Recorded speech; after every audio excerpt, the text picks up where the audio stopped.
Hello students, now we will start chapter second, real number. Real number chapter second पढ़ने से हम थोड़ा बहुत इसका बेसिक नॉलेज ले लेते हैं कि नंबर्स क्या होते हैं, कितने टाइप्स के होते हैं. So numbers are, first type is natural number. Natural number, natural number means which start from 1 to infinity. These are natural numbers. After that, second type, whole number. Whole numbers. Whole numbers means which start 0 to infinity. Natural number मतलब 1 to infinity, उसको 0 add करके क्या हो जाएगा? Whole number. After that, integers. Integers are minus infinity to plus infinity. मतलब negative, positive and zero. इसको ऐसे भी सकते हैं क्या? नेगेटिव, पॉजिटिव एंड जीरो, तीनों इसके अंदर इंक्लूड है इंटीजर्स के अंदर. After that fourth type, rational number. Rational number, rational numbers हमने 9th क्लास में पढ़ चुके हैं. क्या पढ़े थे हमने rational numbers? The numbers which in the form of p upon q. मतलब जो फ्रैक्शन में होते हैं, but q is not equal to 0. ये जो q है डिनोमिनेटर में, ये 0 नहीं होना चाहिए, उसे हम क्या कहेंगे? Rational number. उसके बाद आते हैं क्या? Irrational number. इर्रेशनल नंबर, ये भी हमने 9th क्लास से पढ़े थे. Which are not in the form of p upon q, जो p अपॉन q के फॉर्म में नहीं होते हैं. ठीक है, ये कुछ बेसिक नंबर, कुछ और भी टाइप के नंबर होते हैं, लेकिन वो भी हमारे इंपॉर्टेंट नहीं है वो भी. तो अभी हम सिर्फ इनको याद रखेंगे. तो अब हम पढ़ेंगे रियल नंबर क्या होते हैं. What are the real numbers? So real numbers are two types. Real numbers are two types. कौन कौन से? One is rational number. Rational number and irrational number. अगर रैशनल नंबर और इर्रेशनल नंबर को मिला दें तो क्या बन जाता है? Real number. अब ये भी चीज ध्यान रखने की, इर्रेशनल नंबर और इर्रेशनल नंबर, इन्हीं दोनों नंबर्स के अंदर नेचुरल नंबर भी इंक्लूड होते हैं, होल नंबर भी इंक्लूड होते हैं और इंटीजर्स भी इंक्लूड होते हैं. कैसे? देखो, हमने पढ़े थे क्या? नेचुरल नंबर क्या? 2. इसको हम 2 अपॉन 1 लिख सकते हैं, तो ये रैशनल नंबर हो गया कि नहीं हो गया? ऐसे ही -3, -3 नंबर है कोई, इसको हम ये लिख सकते हैं, तो ये भी रैशनल नंबर हो गया. मतलब रियल नंबर क्या होते, इंक्लूड होते हैं, जिसमें जितने भी टाइप्स के नंबर होते हैं सब उसमें इंक्लूड कर लेते हैं हम रैशनल नंबर्स में. तो अब रैशनल नंबर्स क्या होते हैं वो हमने बता दिया. Which in the form of p upon q, but q is not equal to 0. ये q इक्वल टू 0 नहीं होना चाहिए, ये वाला. अब इर्रेशनल नंबर क्या क्या होते हैं? देखो, इर्रेशनल नंबर 9th क्लास में पढ़ा था क्या? If we divide a b divided by a, अगर हम डिवाइड करें तो अगर हमारे पास 3 चीजें होती है क्या? Either terminating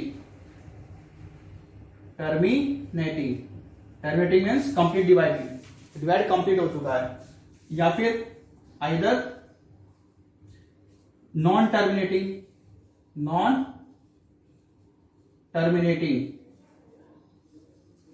but repeating,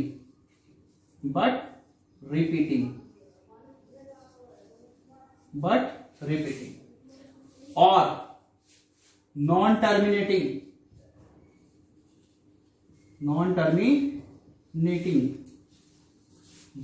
but non repeating,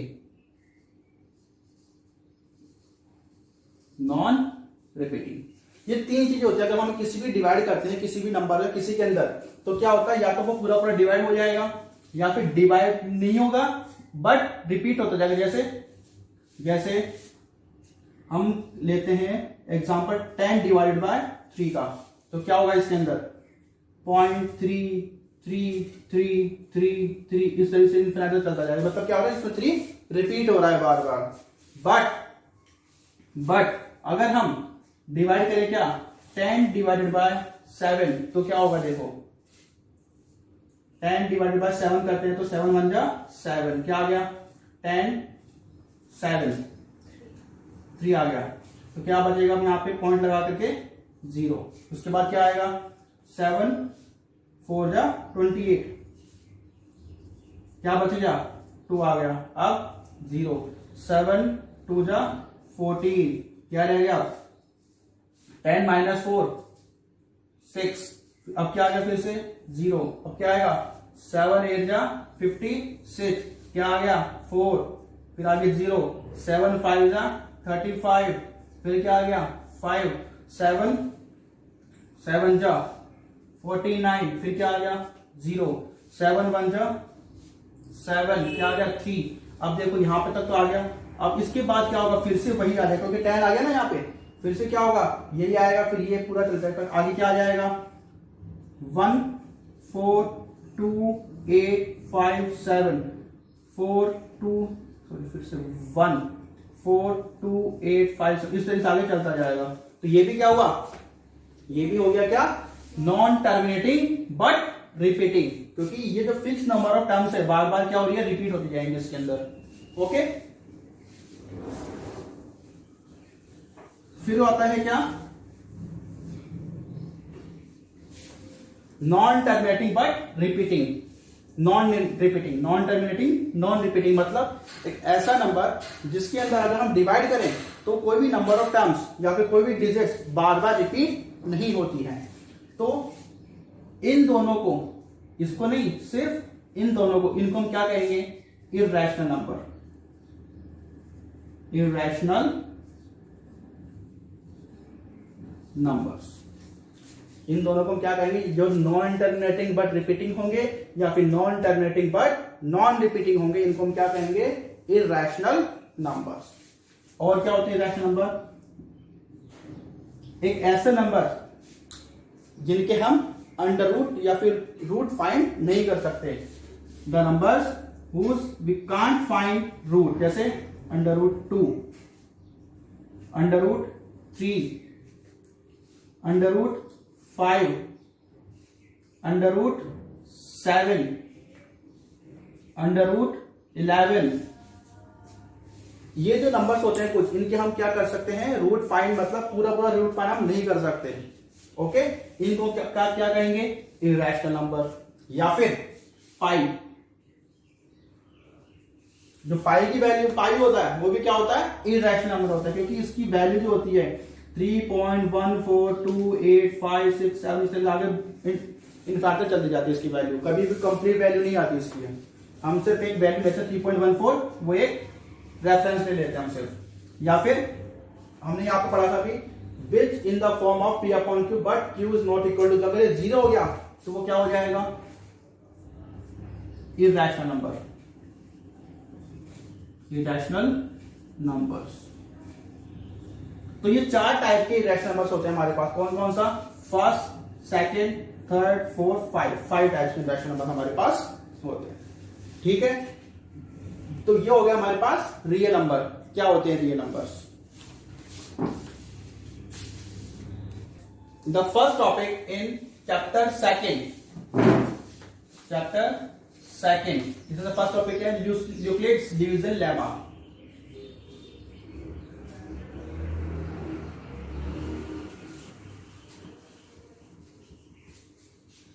division lemma. हमने एक हमने एक चीज पढ़ी थी, हमने जब हम छोटी क्लासेस में थे क्या पढ़े थे, dividend is equal to divisor multiply by quotient plus remainder. Remainder ये हमने पढ़ा था, divided is equal divider multiply by quotient plus remainder. कैसे? जैसे अगर हम किसी को डिवाइड करें, जैसे 9 हम डिवाइड कर रहे हैं 2 का, तो 2 4 जा 8, क्या बचेगा ये। तो अगर ये 9 को अगर हमें वापस लेके आए तो कैसे लाएंगे हम, ये क्या dividend, dividend is equal to क्या था डिवाइजर, डिवाइजर क्या है ये 2 इंटू क्वेश्चन क्या है 4, रिमाइंडर 1। इस तरीके से लिखते कि नहीं लिखते हम इसको, 9 is equal to 2 into 4 plus 1। तो ये इस फॉर्म में लिख सकते हैं। उसी को हमने थोड़ा सा मॉडिफाई करके यूक्लिड डिवीजन लेमा में किस तरह से लिखते हैं वो देखो। इसके लिए हमने क्या किया, इसको लिख दिया हमने a, dividend is equal to a, divider इसको हमने लिख दिया क्या b, इसको हमने लिख दिया क्या q, और इसको r। तो हमारे पास क्या बन गया, a is equal to B Q plus are, a is equal to B Q plus R. ये हमारा क्या है, Euclid's division lemma, where r is r की वैल्यू कहां से कहां तक हो सकती है, r is 0 to b, r is 0 to b मतलब यहां पे जो b की वैल्यू होगी वहां तक की इसकी वैल्यू हो सकती है, लेकिन उसको इंक्लूड हम नहीं करेंगे। जैसे अगर मान लो r की वैल्यू मान, यहां पे b की वैल्यू मान लो 3 है, तो r की वैल्यू क्या हो जाएगी 0 से लेकर के 0 1 और 2, 3 नहीं होगी, 3 क्या इक्वल टू नहीं लगा हुआ है, इसलिए क्या रहेगा 0 1 एंड 2। जहां पे यहाँ पे वैल्यू की 3 से लेस, इसको हम ऐसे ले सकते हैं क्या 0 less than equal to 0 is less than equal to r is less than 3, मतलब 0 तो इंक्लूड है, 0 तो इंक्लूड है, और क्या हो जाएगा 1 हो जाएगा, और 2 हो जाएगा। 3 के आगे इक्वल टू नहीं लगाना, इसलिए मतलब 3 को हम इंक्लूड नहीं करेंगे। तो r की कितनी वैल्यू हो गई 3। ऐसे अगर मान लो b की वैल्यू 6 है, तो क्या हो जाएगा 0 1 2 3 4 5, बट 6 नहीं आएगा क्योंकि इक्वल टू नहीं है। आई बात समझ में, ये होता है यूक्लिड्स डिवीजन लेमा। ठीक है, यूक्लिड डिवीजन लेमा अगर हमने पढ़ लिया है, तो अब देखो हम इसी रूल के बेस पे कुछ ऑड और इवन नंबर को फाइंड करते हैं। सबसे पहले इवन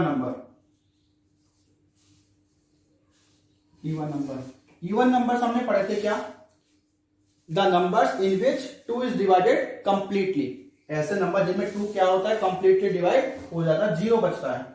जैसे if we divide 8 divided by 2, then क्या आ गया 4 आ गया।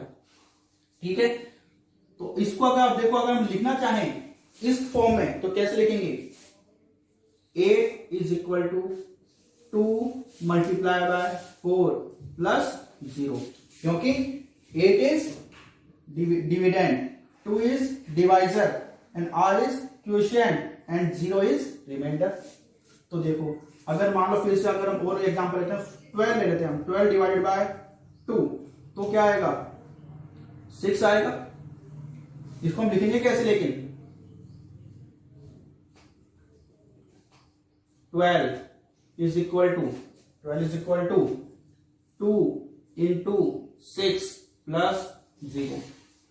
ठीक है, इसका मतलब क्या होगा, अगर कोई इवन नंबर है, अगर कोई इवन नंबर होगा तो उसमें क्या होगा रिमाइंडर नहीं बचेगा, तो हम इसमें रिमाइंडर कैंसिल हो जाएगा, तो क्या बचेगा a is equal to B Q, ये क्या हो जाएगा इवन नंबर। मतलब इवन नंबर को हम इस फॉर्म में कैसे लिख सकते हैं, इस तरह a is equal to B q, even number को कैसे लिखेंगे, a is equal to B q के फॉर्म में लिखेंगे। उसके बाद ऑड, अब देखो हम ऑड नंबर्स में 2 का डिवाइड करते हैं, ऑड नंबर्स आर जिनके लास्ट में क्या आता है 1 3 5 7 9, तो हम लेते हैं 11। 11 डिवाइडेड बाय 2, तो क्या आएगा हमारे पास, क्या आ जाएगा 11 डिवाइडेड बाय 2, 2 5 जा 10, क्या बच गया 1। ठीक है, मतलब हमारे पास क्या आया 11 को डिवाइड किया तो आगे क्या आया 11 is equal to 2 multiply by 5 plus 1 आएगा। ऐसे ही अगर मान लो हम 19 ले लेते हैं, चलो 19 इज इक्वल टू कैसे लिखोगे 19 को 2 9 जा 18, फिर से क्या बच गया 1, तो 2 इंटू 9 प्लस 1। इसका मतलब क्या होगा, अगर हम किसी भी ऑड नंबर में अगर हम 2 से डिवाइड करें तो क्या आएगा, हमेशा 1 बचेगा। तो इसको हम इस फॉर्म में कैसे लिखेंगे, a is equal to B Q plus 1, और तो हम किस तरीके से लिखेंगे, इस तरीके से लिख देंगे हम इसको। ठीक है, मतलब इवन नंबर को इस फॉर्म में यूक्लिड डिवीजन लेमा में कैसे लिखेंगे, a is equal to B q, and odd को कैसे लिखेंगे, a is equal to B Q plus 1 के फॉर्म में हम लिखेंगे। तो अब कुछ और देखते हैं।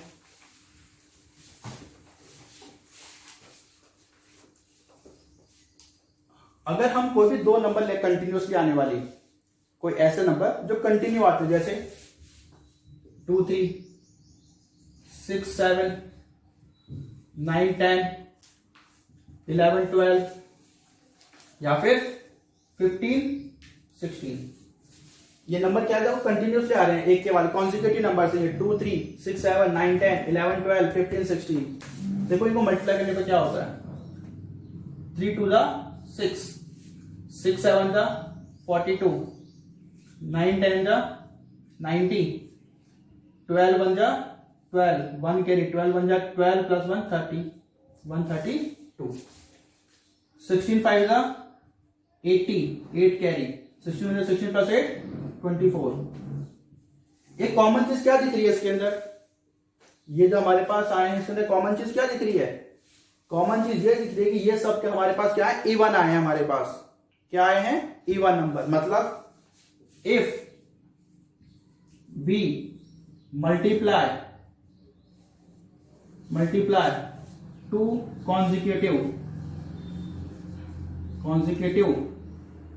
नंबर्स, चाहे वो इवन हो या ऑड हो, कैसे भी हो, ये अगर तो कोई भी हम कॉन्जिक्यूटिव नंबर्स लेंगे तो इवन होगा एक तो, या फिर एक ऑड होगा, यही हो सकता है बस।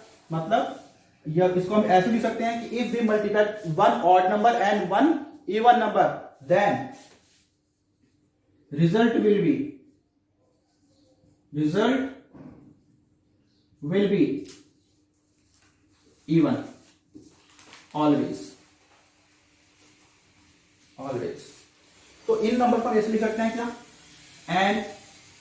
n प्लस 1, मतलब n अगर हम 6 ले तो यानी क्या हो जाएगा 6 प्लस 1, तो 6 इंटू 7 हो गया, ऐसे ही हो गया।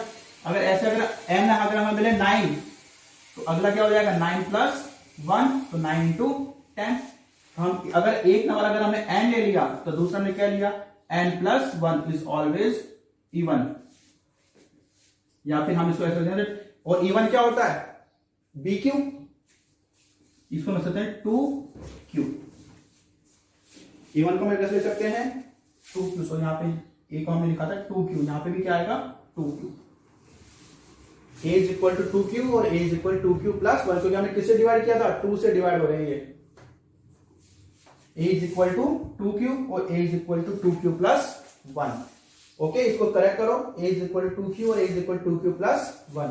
इसी तरह से तो हमने यहां पे क्या बताया, if we multiply 2 consecutive numbers result will be even always, और इवन को हम क्या लिखते हैं 2Q, तो n plus 1 is equal to 2Q। ये भी हमारे पास रिजल्ट आ गया। ठीक है, ये कुछ थ्योरी है जो कि हम हमारे यूज आएगी किसके अंदर 2.1 से। एक छोटी सी चीज और रह गई, वो भी देख लेते हैं। The Euclid division lemma method Euclid's division lemma method will also use to find HCF. To find HCF.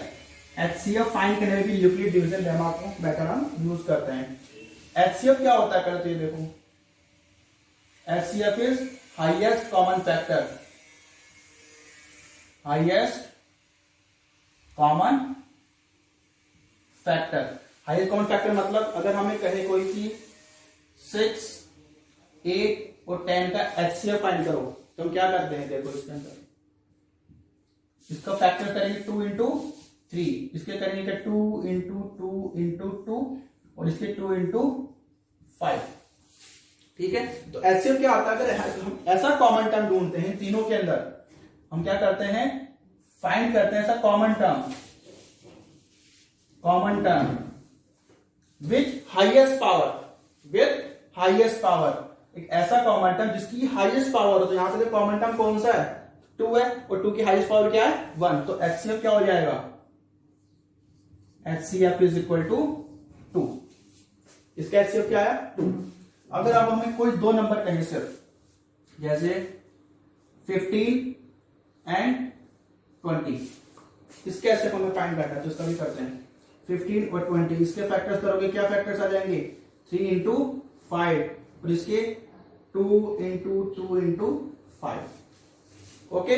अब इसके क्या होंगे. हमें हाईएस्ट कॉमन फैक्टर लेना है. HCF लेना तो क्या होगा एक common term with highest power. Common term क्या है 5, हाईएस्ट पावर 1. तो क्या आ जाएगा HCF. HCF is 5. अब इसको यूक्लिड्स डिवीजन लेमा से हम फाइंड करने की कोशिश करते हैं. देखो कैसे करेंगे. डिवीजन मेथड पढ़ रखा है हमने पहले. डिवीजन मेथड क्या होता है. जो भी इन दोनों के बड़ा नंबर होगा 20 है, जैसे 20 को हम लेंगे डिविडेंड और जो छोटा नंबर होगा क्या डिवाइजर हो जाएगा. इसका डिवाइड करोगे इसके अंदर कितनी बार जाएगा 15 बन जा 15. क्या बच गया 5. अब इस 5 का डिवाइड करोगे किसके अंदर इस 15 के अंदर जो पहले क्या था डिवाइजर था 15. कितनी बार गया 5 3 जा 15. अब कुछ नहीं बचा. रिमाइंडर क्या आ गया 0. इसका मतलब ये क्या हो गया हमारे पास HCF इज इक्वल टू 5. देखो यहाँ पे भी HCF 5 है तो यहाँ पे भी HCF 5 आ गया. ये तो डिवीजन मेथड. अब यूक्लिड डिवीजन लेमा क्या कहता है वो देखते हैं. Euclid's division lemma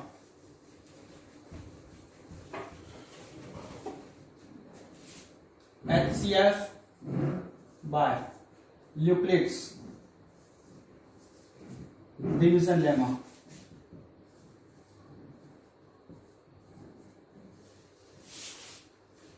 okay. हमने क्या लिया था 15 एंड 20. इसमें कर लेते हैं सबसे पहले step 1.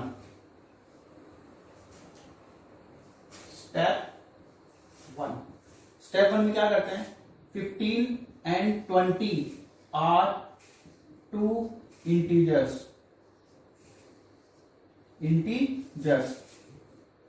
Right in the form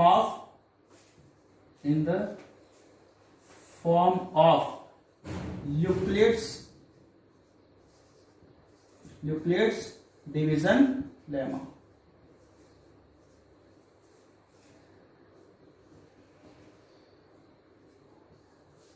okay. कैसे लिखेंगे इसको. हमें क्या चाहिए क्या है जो बड़ा नंबर है वो क्या हो जाएगा डिविडेंड और ये क्या हो जाएगा डिवाइजर. इसका मतलब ये क्या हो गया A और ये क्या हो गया ये क्या हुआ 15 क्या हो गया डिवाइजर B. ओके. तो इसको कैसे लिखोगे. हम इसे लिखना A is equal to BQ plus R. तो देखो A क्या हो गया 20. अब 20 में किसका डिवाइड करोगे 15 का. ये आ गया क्या यहाँ पे 15. मतलब 15 का डिवाइड करना है किसमें 20 के अंदर. कितनी बार जाएगा कितनी बार डिवाइड होगा 1 टाइम. तो यहां पे लिख दिया 1. Q की वैल्यू क्या आ गई 1 प्लस कितना बचेगा रिमाइंडर 5. ये 5 आ गया. सिंस अब क्या है स्टेप 2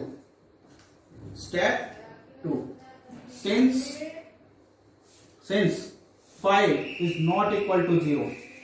5 0 की इक्वल टू है ये हम तब तक करेंगे ये मेथड जब तक यहाँ पे जीरो ना आ जाए रिमाइंडर में। तो 5 is not equal to 0। Again apply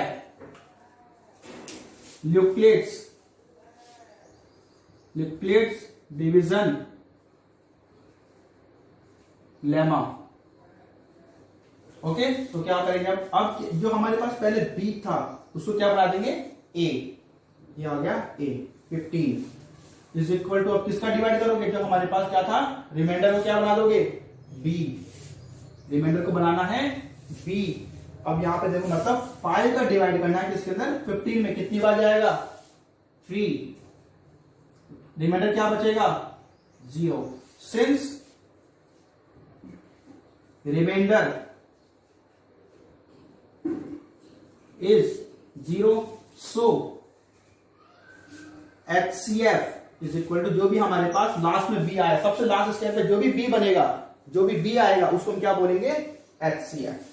HCF is 5। अब देखो इसमें भी HCF क्या है 5 आया। इस तरीके से हम यूक्लिड डिवीजन लेमा को यूज करते हैं जिसमें HCF फाइंड करेंगे। इसका एक एग्जांपल लेते हैं।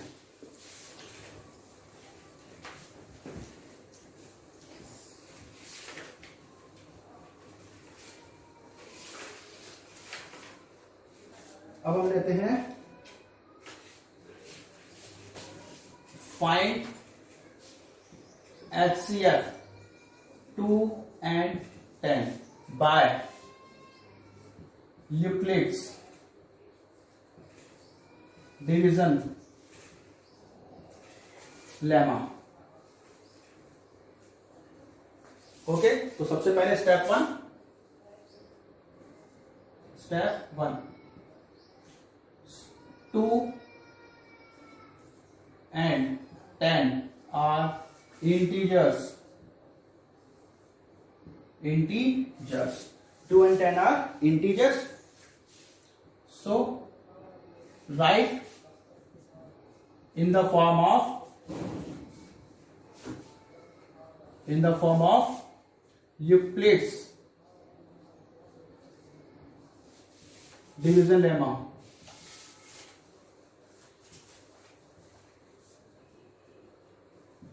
ओके, तो इसके अंदर जो बड़ा नंबर था मैंने क्या बताया, उसको क्या लिखना है a, जो छोटा है इसको क्या लिखोगे b। तो क्या लिख दोगे इसको इस तरीके से a is equal to B Q plus r, तो a is equal to 10 is equal to b is 2। अब मतलब इस 2 का डिवाइड करना है किसके अंदर 10 में, हाउ मेनी टाइम्स 5 टाइम्स। कितने टाइम जाएगा 5 टाइम। अब क्या बचेगा 1 और 0 बचेगा, 0 बचेगा। इसका मतलब देखो यहां पे सिंस रिमाइंडर इज 0, सो यहां पे जो भी हमारे पास b बना है, क्या आया है b, सो HCF इज 2। ठीक है, इस तरीके से हम इसको क्या करेंगे यूक्लिड डिवीजन लेमा को हम आगे एग्जाम्पल क्वेश्चन का और अच्छी तरह से क्लियर हो जाएगा। Example number 1 says that show that any positive integer can be written in the form of 3q plus 1 and 3q plus 2 where q is some integer। q is some integers। ये हमें question कह रहा है, मतलब क्या कह रहा है क्वेश्चन ध्यान से पढ़ो। शो दैट मतलब prove, show that positive integers means जो कि 0 प्लस 1 2 3 4 5 6 नेगेटिव नहीं होनी चाहिए। उन इंटीजर्स को हम या तो 3q के फॉर्म में आएगा, या 3q प्लस 1 के फॉर्म में आएगा, 3q प्लस 2 के फॉर्म में आएगा। देखो कैसे आएगा, late a be any integer, a be any integers, a be any positive integers, a be any positive integers। okay, by using Euclid division lemma, Euclid division lemma. तो उसको हम इस पॉजिटिव को हम कैसे लिख सकते हैं, a is equal to B Q plus r. किसी भी पॉजिटिव इंटीजर्स को एक है हमारे पास, इसको हम इस तरह से लिख सकते हैं कि नहीं लिख सकते हैं, इस तरीके से हम किसी भी नंबर को हम a b Q plus r के फॉर्म में लिख सकते हैं, चाहे वो कुछ भी नंबर हो। जैसे देखो मान लो हमारे पास कोई नंबर है 468, अब इसमें किसी का ना किसी का डिवाइड करने पे कुछ ना कुछ तो क्वेश्चन आएगा ही, किसी का भी डिवाइड करता है और कुछ ना कुछ रिमाइंडर तो बचेगा ही, या तो 0 बचेगा, 1 बचेगा, 2 3 कुछ तो बचेगा ही। तो हम इसको किसी भी नंबर को हम बी क्यू प्लस आर के फॉर्म में लिख सकते हैं, वेयर आर क्या होगा, ग्रेटर देन इक्वल टू 0 या फिर less than equal to b. Okay, अब देखो यहां पे हमारे पास देखो ये 3 क्या दे रखा है, यहां पे देखो जी, यहाँ पे 3 है, यहाँ पे 3 है, तीनों में क्या है 3 है। इसका मतलब इसके अंदर बी की वैल्यू क्या हुई, बी की वैल्यू क्या हो गई 3 हो गई ना। So A is equal to 3q plus are, where R is greater than equal to 0 और लेस देन इक्वल टू 3। अब हम क्या करेंगे, आर की वैल्यू क्या हो सकती है, आर इज इक्वल टू क्या हो सकता है, since r is equal to 0 1 and 2, यही हो सकता है ना। अब हम क्या करेंगे, इसके अंदर आर की वैल्यू एक बार 0 रखेंगे, एक बार 1 रखेंगे और एक बार 2 रखेंगे। So A is equal to R, if are is equal to 0 रख दिया हमने, आर इज इक्वल टू 0, तो क्या आएगा, A is equal to 3q plus 0। तो ए इज इक्वल टू क्या आया 3q, 3q के फॉर्म में आया कि नहीं आ गया। उसके बाद if are is equal to 1 then a is equal to 3q plus 1, ये भी आ गया। उसके बाद if are is equal to 2 then a is equal to 3q plus 2। मतलब जो हमने पॉजिटिव इंटीजर ए लिया था वो किसके फॉर्म में आ गया, किसके फॉर्म में आ गया, a is equal to 3q, b is equal to 3q plus 1 and a is equal to 3q plus 2। इस तरीके से हम सो एनी, ये लाइन वापस से, any positive integer can be return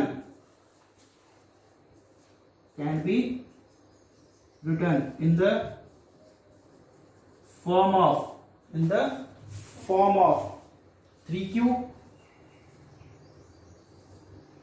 plus 1 and 3q plus 2। बिल्कुल simple question.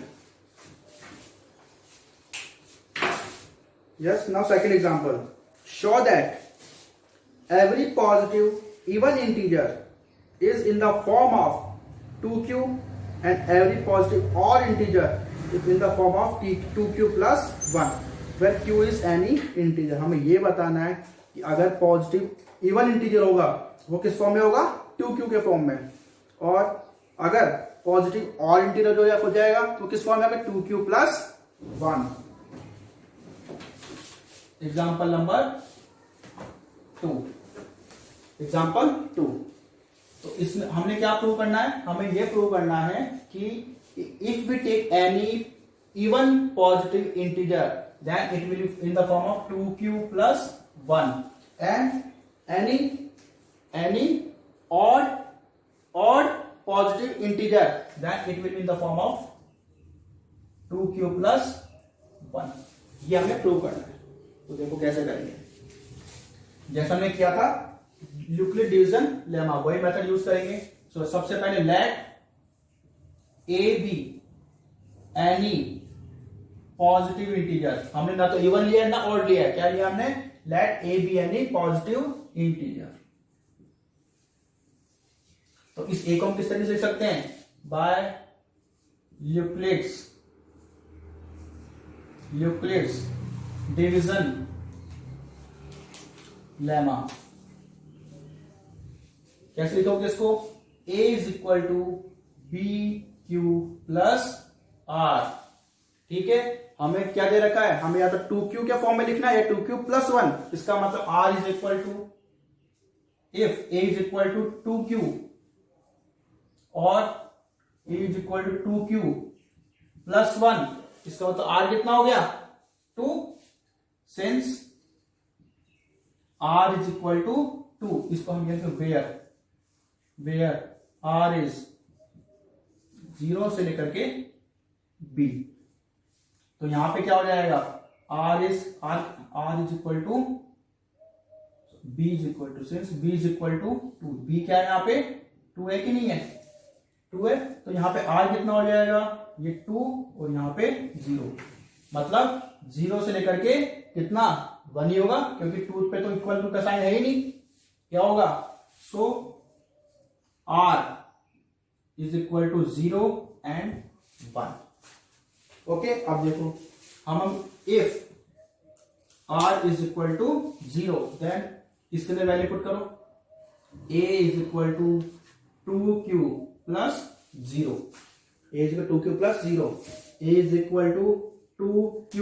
हमने पढ़ा था भी थ्योरी के अंदर, क्या 2q किसके फॉर्म में होगा, even होगा हमेशा, 2q is even, since 2q is even integer. तो ये तो प्रूव, even तो प्रूव हो गया।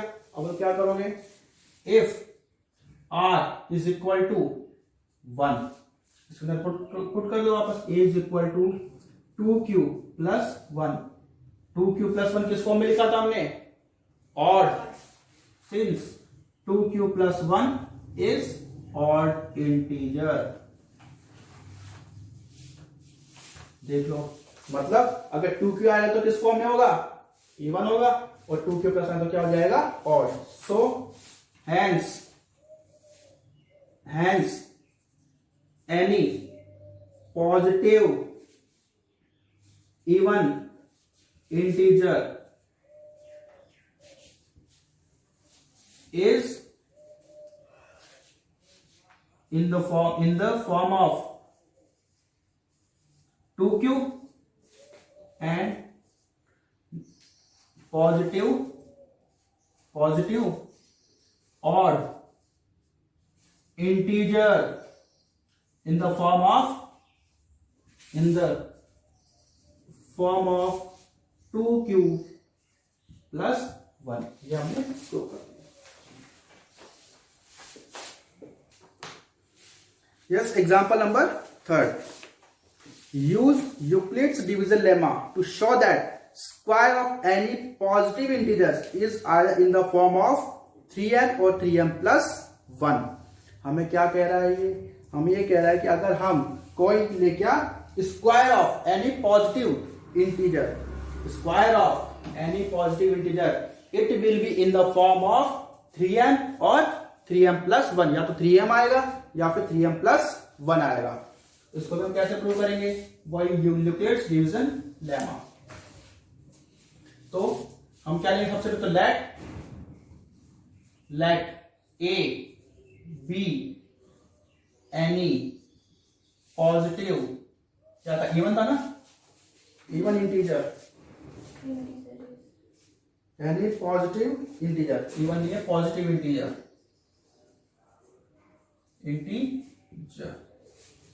ओके। अप्लाइंग यूक्लिड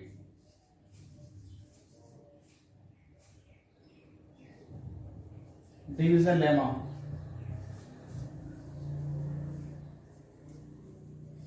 तो इसको कैसे लिखोगे, a is equal to B Q plus are, a is equal to B Q plus are, where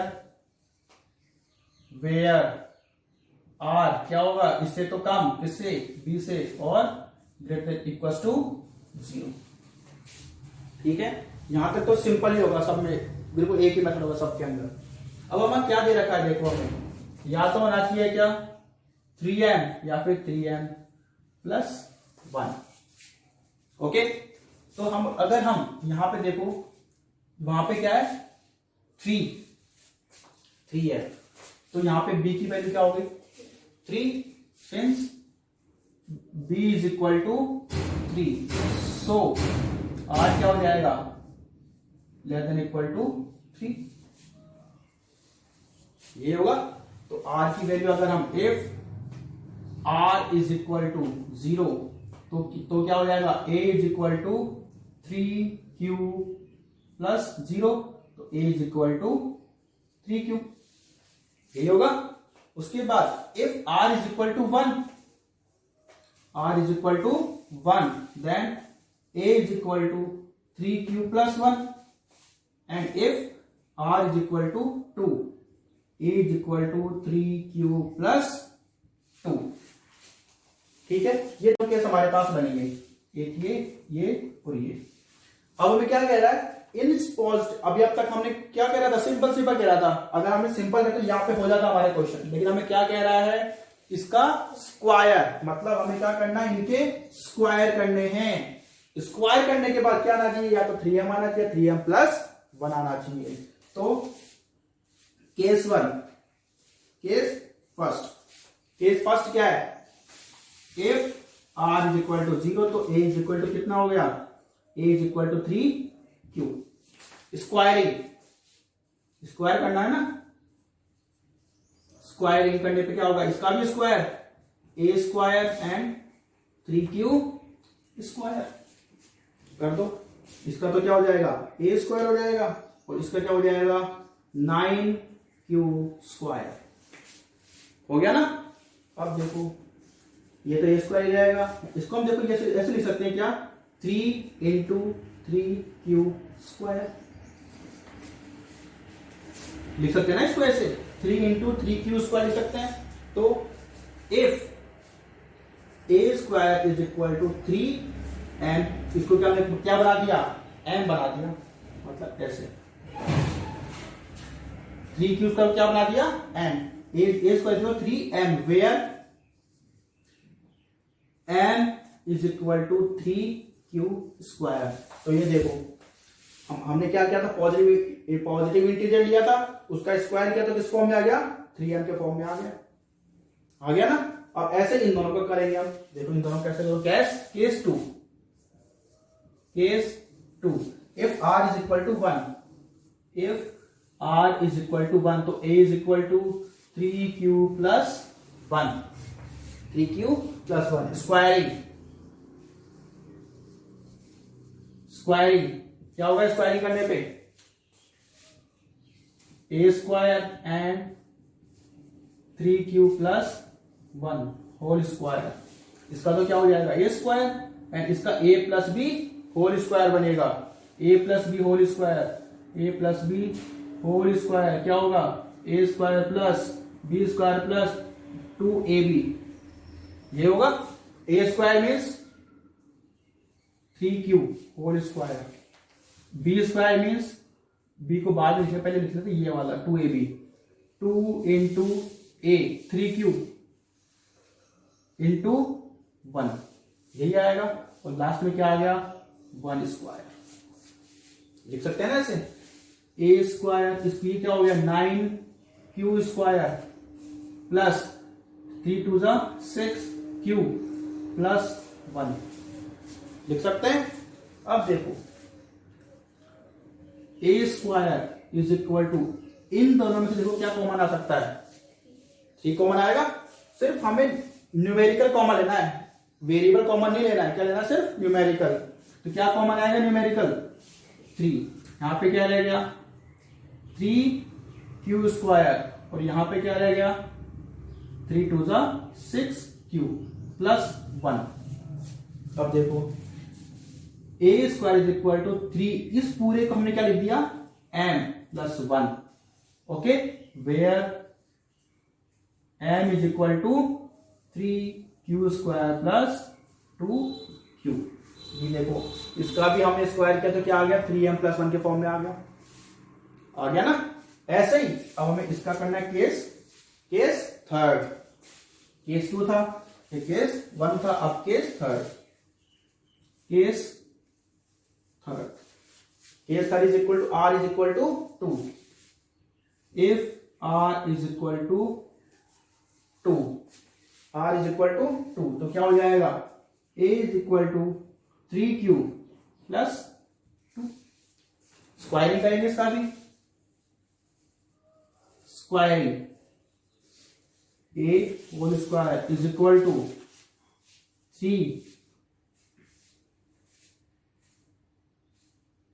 ये हमारे पास क्या, हाँ 3q प्लस 2 होल स्क्वायर हो गया। अब इसका होल, इसका भी क्या होगा फिर से a plus b whole square, इसका तो क्या होगा a स्क्वायर, इसका a plus b whole square, तो a plus b whole square is equal to a square means 3q whole square, फिर 2ab, 2 इंटू a क्या है 3q इंटू b क्या है 2, उसके बाद b स्क्वायर, b मतलब 2 स्क्वायर हो जाएगा।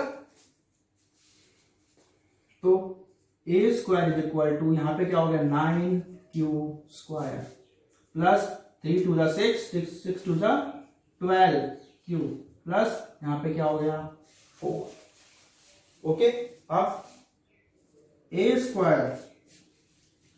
स्क्वायर इज इक्वल टू, अब देखो अभी तक हम तीनों में कुछ कॉमन नहीं ले सकते ना, इसलिए हमें क्या करना पड़ेगा 9q square plus 12q plus इस 4 को हम सकते हैं क्या 3 प्लस 1, देख सकते हैं ना 4 को 3 प्लस 1, तो a square is equal to, अब देखो यहां से लेके यहां तक में क्या कॉमन दिख रहा है 3 कॉमन है, 3 को कॉमन ले लिया, क्या बच गया 3q square plus 3 4 12q plus 1।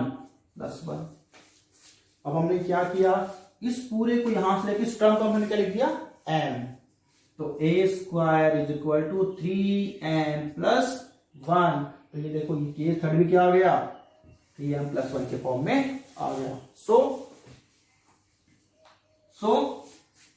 क्या लिखना हमें, क्या प्रूव करना था कि any positive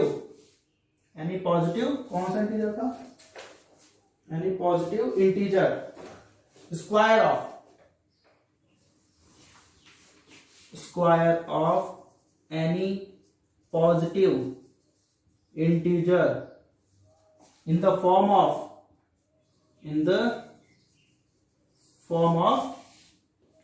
3q or 3q plus 1, hence true। इस तरीके से हम इसको कर सकते हैं। हमने क्या किया, सबसे पहले तो देखो लेट ए बी यानी प्रोजेक्ट हमने लेट कर लिया, उसको हमने लिक्विड डिवीजन लेवा के फॉर्म में लिख दिया। अब हमें क्या दे रखा था 3m प्लस 1 और 3m प्लस 1 गिवन, तो यहाँ पे देखो इसमें देखो ये b की वैल्यू क्या आ गई 3, यहां से हमने r की value b is equal to 3 ले लिया, तो r की वैल्यू क्या आ गई 0 से लेकर के 3। अब हमने जो ये लिक्विड डिवीजन लेवल में वैल्यूज पुट कर दी, r की वैल्यू कहां से कहां तक, b की तो क्या हो गई 3 और r की वैल्यू 0 1 2 करके हमने 3 केस बना लिए, ये तीनों केस आ गए। तो केस वन हमने लिया क्या r इज इक्वल टू 0 तो a is equal to 3q, उसका हमने इसको क्वेश्चन में क्या कह रहा है स्क्वायर, अगर क्वेश्चन में कहता है क्यूब करो तो हम क्यूब भी करते हैं, यहाँ पे जो क्वेश्चन में कहेगा वही करना पड़ेगा। इसका स्क्वायर किया हमने, इसको इस फॉर्म में लिख दिया। ओके, उसका case 2 r is equal to 1 आएगा, यहाँ पे r is equal to 1, then a is equal to 3q plus 1, squaring a square is equal 3q plus 1 whole square कर दिया, होल स्क्वायर करके ये आया, हमने इसको कॉमन ले लिया, यहाँ पे क्या 3 जो भी बचा उसको हमने क्या ले लिया m ऐड कर लिया, तो 3m प्लस 1 के फॉर्म में आ गया। Case 2 is r is equal to 2, a is equal to 3q plus 2, 3q plus 2 squaring a square is equal to 3q plus 2 whole square open किया, यहाँ पे 4 बन गया, 4 को लिखा क्या 3 प्लस 1, उसके बाद इसको हमने ब्रैकेट लगा के क्या लिया 3 कॉमन 3m प्लस 1। तो हमारे पास जो तीनों केस बने थे इसके अंदर, तो तीनों केस हमारे किस फॉर्म में आ गए, या तो 3m के फॉर्म में आए हैं या फिर 3m प्लस 1 या फिर 3m प्लस 1 के फॉर्म में है। तो ये इस तरह हम प्रूव कर सकते हैं।